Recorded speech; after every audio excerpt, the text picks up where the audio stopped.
시장은 어디로 갈지 매일 사실 럭비공 튀듯이 어렵습니다. 하루는 이제 또 환호했다가 하루는 어렵고, 그래서 이제 역사적인 과거의 흐름들 포함해서 이제 미래 흐름을 예측하는 게 중요하죠. 매주 월요일 이종우의 특별한 시선, 이종우 주식평론가님 만나 뵙고 있습니다. 어서 오십시오. 네, 안녕하세요. 지난 한 주 못 뵈서요. 출장 가셨다고 들었는데 어디 가셨다고?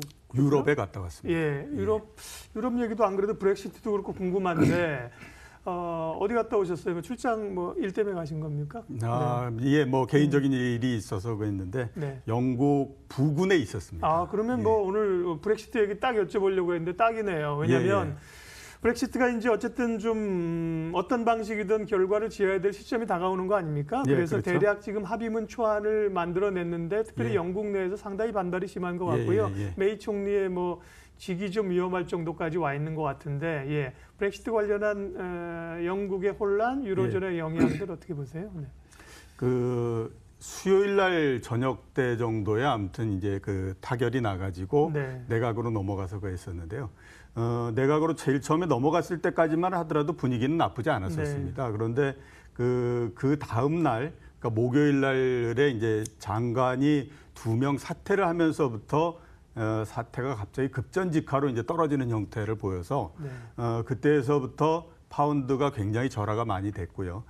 대략 하루 사이에 1.7% 정도 절하가 됐고 금요일 날까지도 계속 이제 절하가 되는 형태였었는데, 이렇게 그 상황이 갑자기 바뀌어버린 가장 큰 이유는 그 장관들이 사퇴하고 이러는 걸 보니까 아무래도 이번에 합의안이 의회를 통과하기가 쉽지 않을 것 같다라는 생각을 하게 됐고요.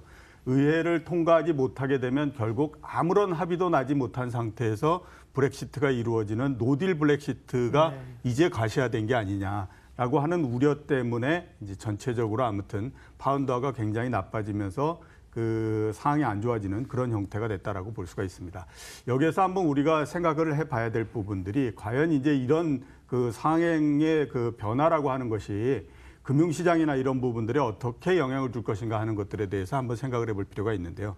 브렉시트가 최초로 시작됐던 부분들은 물론 2015년이었지만 본격적으로 시작된 건 2016년도에 국민투표를 통해 가지고 이게 가결이 되면서부터 시작이 됐던 거 아닙니까? 그러니까 지금까지 대략 3년 정도의 시간이 지났습니다.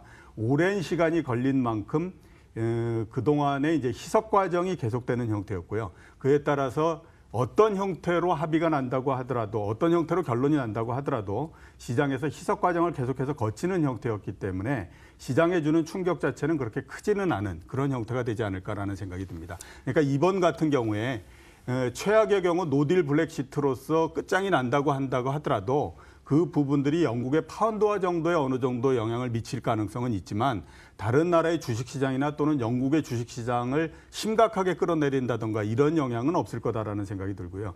오히려 긍정적인 효과 자체가 좀 있지 않을까라는 생각이 드는데 그동안에 영국이 브렉시트에 들어가면서 다른 나라들도 되게 얘기가 많았었잖아요. 이태리가 나온다, 어디가 나온다, 그리스는 강제로 퇴출된다, 이런 얘기들도 굉장히 많았었는데 영국의 브렉시트 과정이 굉장히 요란한 형태로서 진행이 되면서 아마 유로 체제의 이 강건성이 보다 더 강건해지는 형태가 아닌가라는 생각이 듭니다. 그러니까 다른 나라들 같은 경우에 감당하기가 굉장히 힘들다라는 생각을 가질 수밖에 없거든요. 집 나가면 고생이다. 그렇죠. 그렇기 때문에 오히려 다른 나라들이 유로 체제에서 벗어나고 이러는 것들이 여태까지 막 이렇게 얘기했던 것보다는 굉장히 신중한 형태가 될 가능성이 높다라는 측면에서 봤을 때 현재까지의 그 사태 진전이라고 하는 것은 금융시장, 특히 국제금융시장 측면에서 봤을 때는 그렇게 불리한 부분들은 없다라는 생각을 든다라고 말씀드릴 수 있을 것 같습니다. 소위 시장에서 이혼 합의금이라고 불리는 영국이 이제 유로존에서 나오면서 좀 유로존에 재정적으로 줘야 되는 이런 것들이 꽤 많은 모양이에요. 그다음에 이제 내년 3월 29일이든가요. 이제 아마 일자가 좀 못 박혀 있기 때문에 시간은 촉박하고 그러니까 어려운 건데 영국의 이 문제가 유로존 전체나 세계 경제를 흔들 만한 영향력은 아니다. 오히려 그렇죠. 유로존의 다른 국가들을 나가지 못하게 하는 요인이 있다. 다만 파운드나 달러가 약해짐으로 인해서 이제 달러 인덱스가 그걸 반영하지 않습니까? 예, 상대적으로 그렇죠. 달러가 강해져서 우리 시장이나 이머징에 부담되는 요인이 없을까요? 달러가 강해져서 이 블랙시트로 해가지고 네. 달러가 얼마나 강해질 것인가 하는 부분들은 그렇게 서로 연관성을 많이 갖고 있는 그런 부분들은 아닙니다. 그러니까 네. 달러가 강해지는 것은 이제 미국의 펀더멘탈한 네. 측면에서 이루어지는 부분들이기 때문에 네. 그에 따른 영향은 일단 그렇게 크다라고 볼 수는 없다라고 봐야 되겠죠. 네. 자, 다음은 이제 미중 무역 전쟁. 이달 말에 있는 G20 회담에서의 상당한 기대감들을 지금 가지고 있는 상황이고 보면은 네. 뭐 사전 초안이 좀 마련되는가도 싶다가 또 아닌가도 싶다가 또 트럼프 대통령 얘기를 들으면 뭐 또 진전이 있는 것도 하고 네. 좀 오락가락합니다. 네. 판단 어떻게 해야 됩니까? 네. 결론적으로 말씀드리게 되면 이런 형태가 됐다라고 볼 수가 있습니다. 현재 상황은 일단은 장기적인 형태로서 이제 네. 들어갔다라고 봐야 될 것 같고요. 그 다음에 사태의 진전이 돼가고 있는 형태를 보면 최악의 국면은 이미 좀 지나간 것 같다라는 생각이 듭니다. 그러니까 아주 나빠지는 형태로서 가지는 않지만 사태 자체는 상당히 장기적인 형태로서 네. 계속 진행이 되는 그런 형태로서 이제 바뀌었다라고 볼 수밖에 없는 그런 상태인데요. 현재 그까지 합의되고 또 이제 그 시행됐던 부분들을 한번 보게 되면 미국이 1, 2, 3차에 걸쳐서 그 중국의 제품에 대해서 2,500달러 정도의 중국 그 제품에 대해서 관세를 부과하는 그런 조치를 지금 취했습니다. 그 중국이 미국에 대한 수출액이 총 4,330억 달러니까 2,500억 달러 정도면 58% 정도 수준이죠. 그러니까 중국에서 미국에 수출하는 제품의 58% 정도의 관세를 매기는 형태로서 현재까지 이제 진행된 상태고요.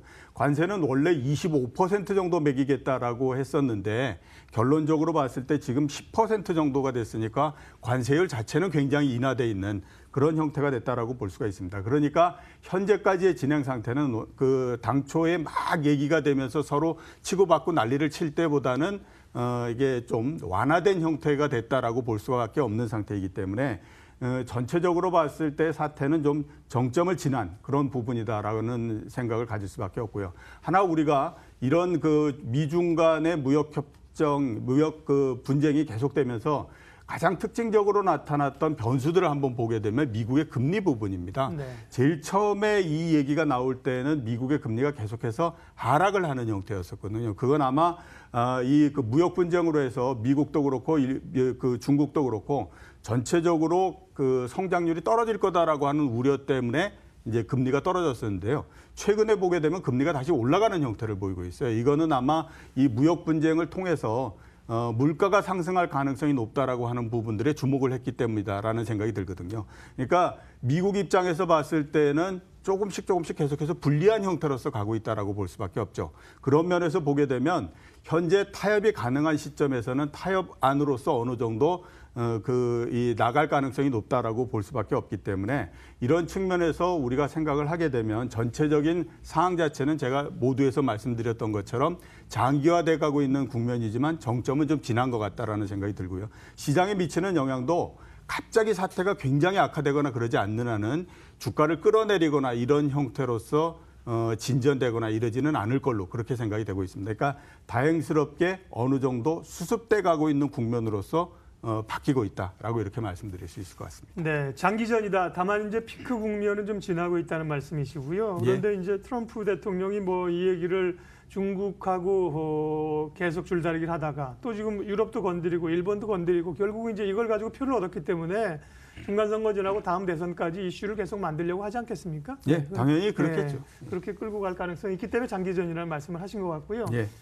시장 전망 좀 하겠습니다. 이제 올라오게 되면 대략 한 지난번에 말씀하신 것들 제 기억으로는 한 2150 말씀하신 걸로 알고 있는데 그렇다고 보면 2100선 정도 올라온 상황에서 그러면 향후 흐름은 어떻게 되는지 이 지수보다는 이제 종목 흐름인가요? 예.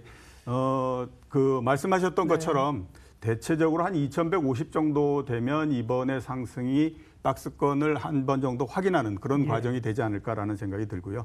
앞으로의 관건은 미국 시장이 어떻게 되느냐 하는 것들이 굉장히 관건입니다. 우리 시장은 상대적으로 안정이 됐기 때문에 10월 달과 달리 11월 달에는 미국 시장보다도 훨씬 덜 빠지는 형태가 되지 않습니까? 그래서 결국 그쪽에서 크게 흔들리지 않으면 우리 시장은 일정한 박스권 내에서 계속될 가능성이 높다라고 봐야 되는데 미국 시장이 우선 경제면으로서 봤을 때 3분기 성장률 3.5%로 2분기보다는 떨어지는 형태였고요.